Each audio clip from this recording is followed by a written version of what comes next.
Marketing in 2025 is wild. Savvy customers spot fake messaging instantly, privacy changes make ad targeting a nightmare, and everyone needs more content than ever. That's why you have to check out HubSpot's new marketing trends report.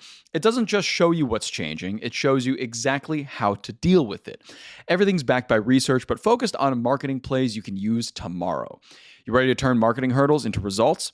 Go to clickhubspot.com/marketing to download it for free. Good morning, everybody. Today's Tuesday, March 18th. I'm John Weigell here with Sara Friedman, and this is the Hustle Daily Show.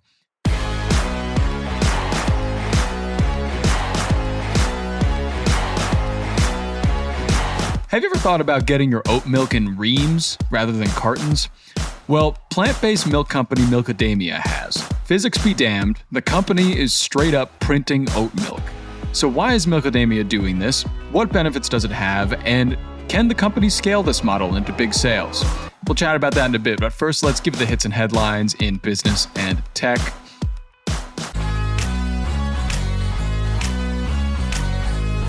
Starting us off today, nothing's forever. Forever 21 is officially closing all of its U.S. stores after filing for bankruptcy for the second time.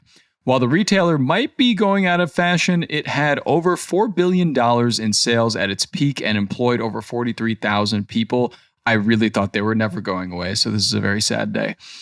Next, say it ain't so. Mr. Joe, Trader Joe's just administered a recall of over 61,000 bottles of Gerolsteiner sparkling water, hope I said that right, from its stores in multiple states. The problem here, the glass bottles are prone to cracking, resulting in a potential laceration hazard for customers who like a little bit of the bubbly. Next, buy now, pay later fintech company Klarna, ahead of its impending IPO, just inked a huge deal with Walmart. Klarna will give loans to Walmart customers in stores and online through the retailer's majority-owned fintech startup, OnePay. And from there, we go to some AI news. Even the chatbots get stressed sometimes nowadays. ChatGPT showed signs of anxiety after fielding traumatic narratives about crime, war, and car accidents from users, according to a new study. But its anxiety levels came down after completing mindfulness exercises, the same ones proven to work on humans. And finally, some big news. PepsiCo is buying prebiotic soda brand Popi in a $1.65 billion deal. Popi, which first appeared on Shark Tank in 2018, is a major player in the functional beverage sector, which is expected to blow up to $2 billion in sales by 2029. Sara, we've been kind of talking on the show a lot about Popi and Olipop and sodas of that nature. What do you make of this huge acquisition? Yeah, so this news is kind of twofold. On one hand, as you said, this is the latest step in the healthy soda wars. We covered Coca-Cola launched Simply Pop, its own prebiotic soda brand, last month.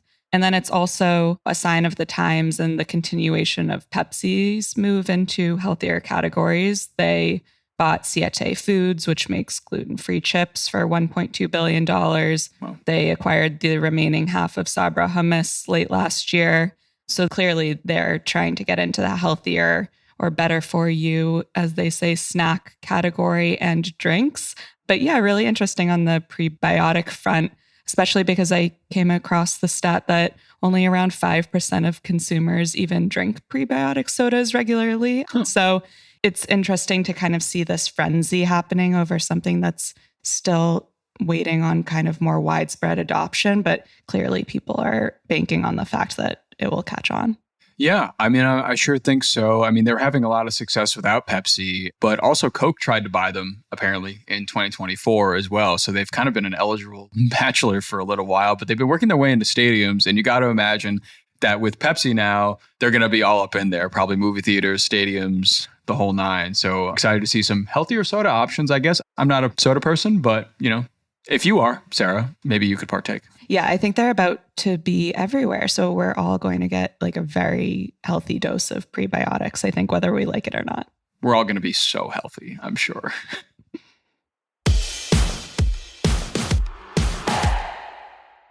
So, if you're listening to this podcast, you are more than likely thinking about business ideas. Every entrepreneur has a million ideas vying for attention in their brain, and there's probably that one idea you can't stop thinking about. You know, the one that came to you at 2 a.m. that you got up and wrote down somewhere. Well, I'm here to tell you that idea could be worth $5,000 right now. The Hustle and Indie Hackers are teaming up to find the next great founder and get them started with $5,000. All you got to do is record a 60-second video pitch telling us your business idea, how it makes money, and why it's awesome. One winner gets $5,000 cash plus promotion to millions of Hustle readers. Make sure you enter by April 4th at thehustle.co/bigbreak. That's thehustle.co/bigbreak. You can also click the link in the show notes of this episode.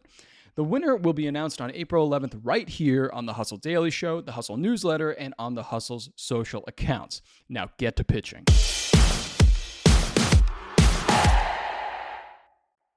All right, and on to the main story today. We're going to be talking about some printed milk.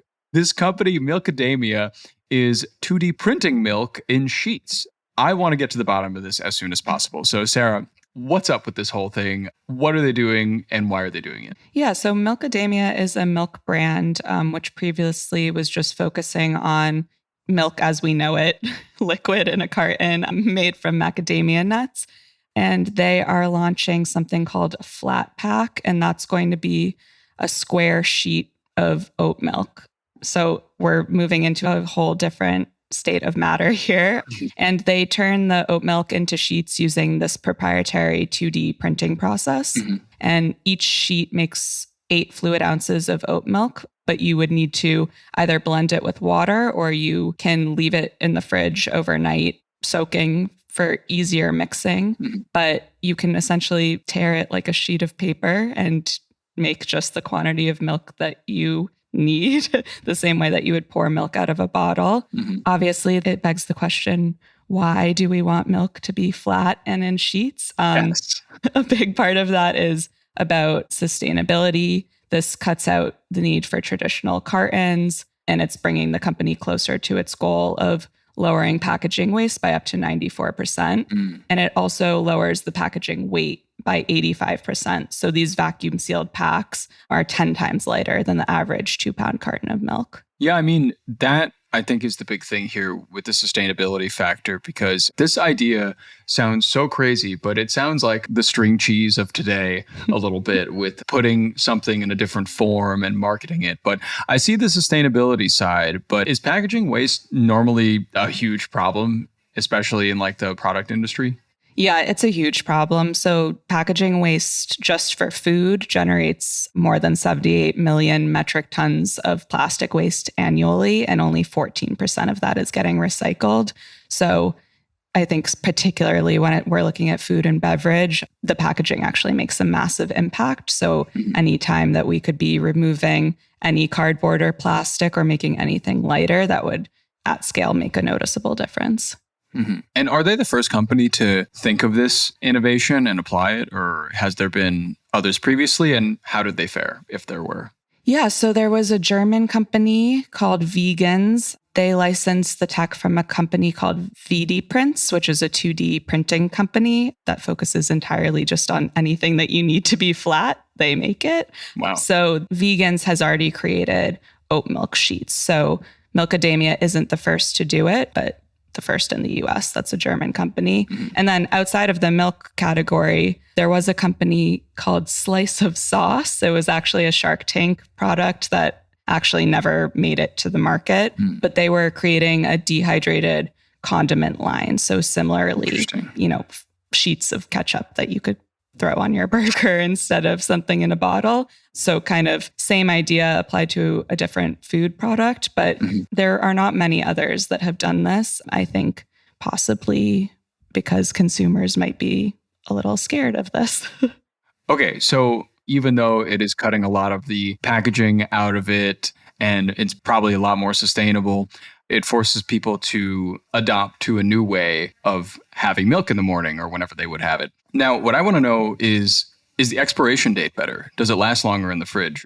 Yeah, so they're currently saying that unopened milk sheets will have around 18 months of shelf life. Wow. So that's obviously incredibly different from your average carton of milk. But yeah, as you said, this will be a question of adoption and like consumer comfort, this is a really different way of consuming milk. And I think it would take a lot of getting used to. There obviously is convenience to just pouring milk out of a carton versus something that you either need to blend with water in a blender or soak in water overnight in your fridge. I mean, those are methods that we use for other types of foods, and it seems really doable, but there would need to be kind of some adoption and some education happening from the brand to get people comfortable with this. Yeah. And that seems like the biggest uphill battle, because I do think, just personal opinion, that it does sound like a pretty good product just for what it can do. But getting me to put the extra effort in to not pour some milk into a glass and, blend it or leave it overnight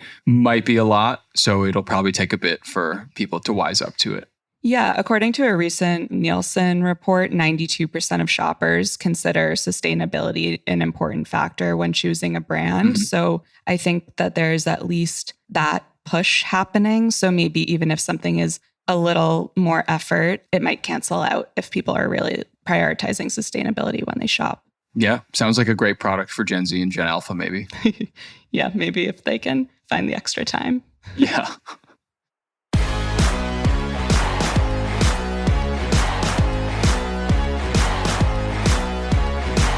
All right, that's going to do it for us today. Thanks for tuning into the Hustle Daily Show. We're a proud part of the HubSpot Podcast Network. Our editor is Robert Hartwig, and our executive producer is Darren Clark. We've got a ton more tech and business coverage in our newsletter. If you're not subscribed, go sign up at thehustle.co/email and follow us on Instagram at The Hustle Daily. We will see you tomorrow.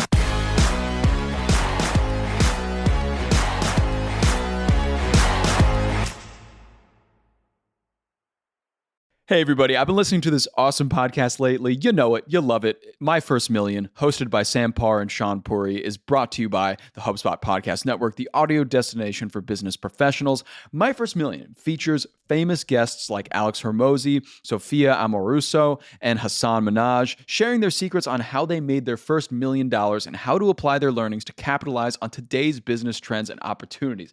Talk about somebody that's really in the now. They had on Mr. Beast recently, and Mr. Beast talked about his origin story and how he made his first $1 million and how you can make anything go viral if you really try to do it, which is a great listen. So I would definitely recommend checking it out. You can catch all the recent episodes whenever you want, and you can listen to My First Million wherever you get your podcasts.